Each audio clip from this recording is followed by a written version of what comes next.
Well, hi there. My name is Abelardo Bonilla, And my name is Vicky Granda. and we are the representative members of Team 54 Campus Puebla for Value Change Administration topics. We're actually here in our third video case. Time goes by really quick, and as always, we have really interesting topics to discuss as a team. So, we'll just jump straight into the first question. We talk about the ethical morality and implications for slaughter fees. Yes. So, Well, after reading this ethical dilemma, we conclude that the question was how ethical are sledding fees. So we conclude that there's no problem because the companies are paying for having like a good position on the supermarkets. So we think that there's anything to be trouble about. to have a trouble about it because it's part of their marketing.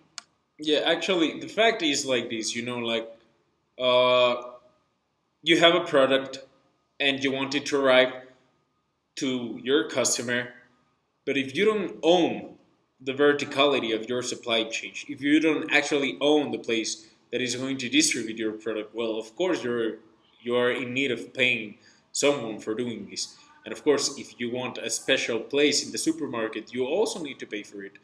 And we think that the ethical implications that they were trying to show us were more focused into the startups, right? Like new companies that are actually struggling, like even to have their own product finished, and they also need to consider these slotting fees.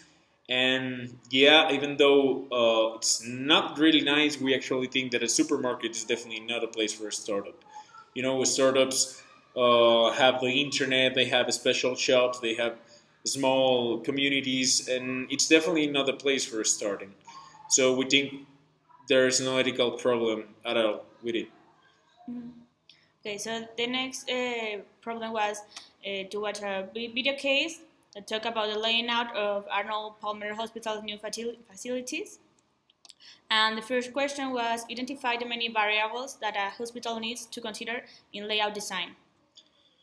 So, well, there, of course, these guys are building a new hospital, so they are trying to optimize their layout. Therefore, of course, they need to take in count as many variables as possible, such as number of patients they have in one day, the flow of doctors, the flow of nurses, how many time patients spend there, the prices for the building, the cost benefit of the building and the layout.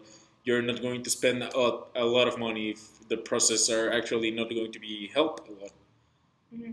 Actually, one of the main variables that the hospital considered was the time that the nurses pass walking the whole day to going to the I don't know to each room to see each patient.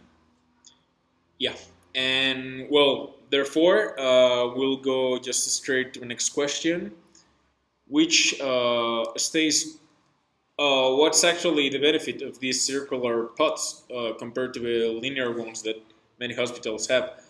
Well, we were discussing this, and yeah, one of the most valuable resources hospital has are nurses. All patients need nurses. All doctors need nurses as assistants. And the fact that they are making these circular pods trying to integrate nurses in the center of each of them actually optimizes the whole process, reduces the time that a nurse needs in order to move from one place to another when it's called. If it's an emergency, even better, she can be there in no time. And it actually helps and generates this substantive and really original way in which the layout is actually optimizing not only how processes are made, but how the patient perceives the processes and the service they're getting. And we will jump straight to the next question, which was please try to compare these circular pods laying out to one of the hospitals from your city. So we choose the Angeles Hospital located here in Puebla City.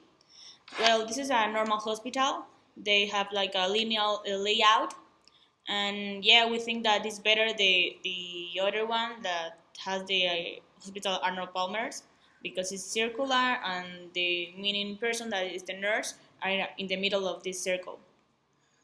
For sure. And well, this is something that we will also relate to the next question. So we're actually trying to answer the last two questions in once. It's really interesting to see these kind of examples of layouts. Why?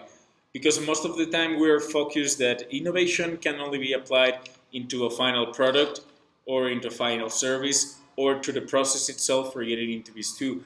But nobody actually tells you that if you apply innovation in your layout, it will automatically generate innovation in how you make your processes and how you deliver your services.